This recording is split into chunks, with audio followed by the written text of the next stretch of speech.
I've always loved working with children, and I find them quite entertaining and engaging. And so I applied to be an artist in the schools in the state of Montana.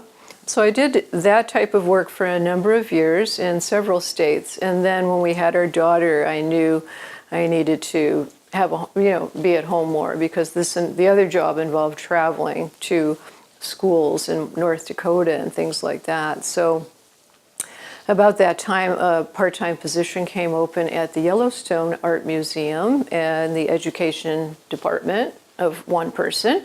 And so I was sort of a natural for getting that position, and it seemed just perfect. It was part-time, I could continue doing my artwork, and what I already knew about working with kids, talking about art with them, just translated very nicely into the field of museum education. After a while, we decided we needed to get out of the extreme weather and get a little bit closer to a larger art market.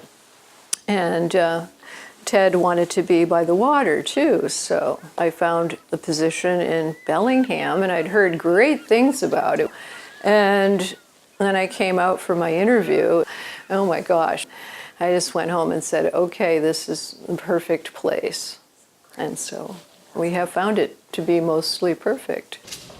I mostly did the workshops, the hands-on workshops out in the schools, the People of the Sea and Cedar, they're now called, and family activity days, and all art programs in the schools and so on. My other museum I'd worked at, the Yellowstone, was primarily art. And this one, of course, is art and history, and then there's the amazing bird collection. So I had to expand my horizons and learn a lot about local history and the native tribes and the bird collection, and yeah, so it just was perfect. Children love art, and they don't have hardly any barriers to understanding the most abstract, contemporary, expressive kinds of things. They walk in the gallery and they're just like, wow! And they're also real eager to talk about it and to share with one another. And then, of course, they love getting introduced to some new material or techniques, something that they maybe haven't tried before, or that their teacher would, not feel comfortable handling with 30 kids in his or her classroom.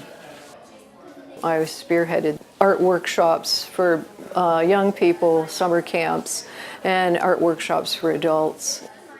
More recently, when the museum was open on Thursday nights, we started some after-hours programming. And I would introduce watercolor techniques or oil pastel techniques and printmaking, etc., and then they would have time to create. And it was really fun. We've reached a lot of people from a variety of walks of life through our programming. I was always learning something new at the Whatcom Museum.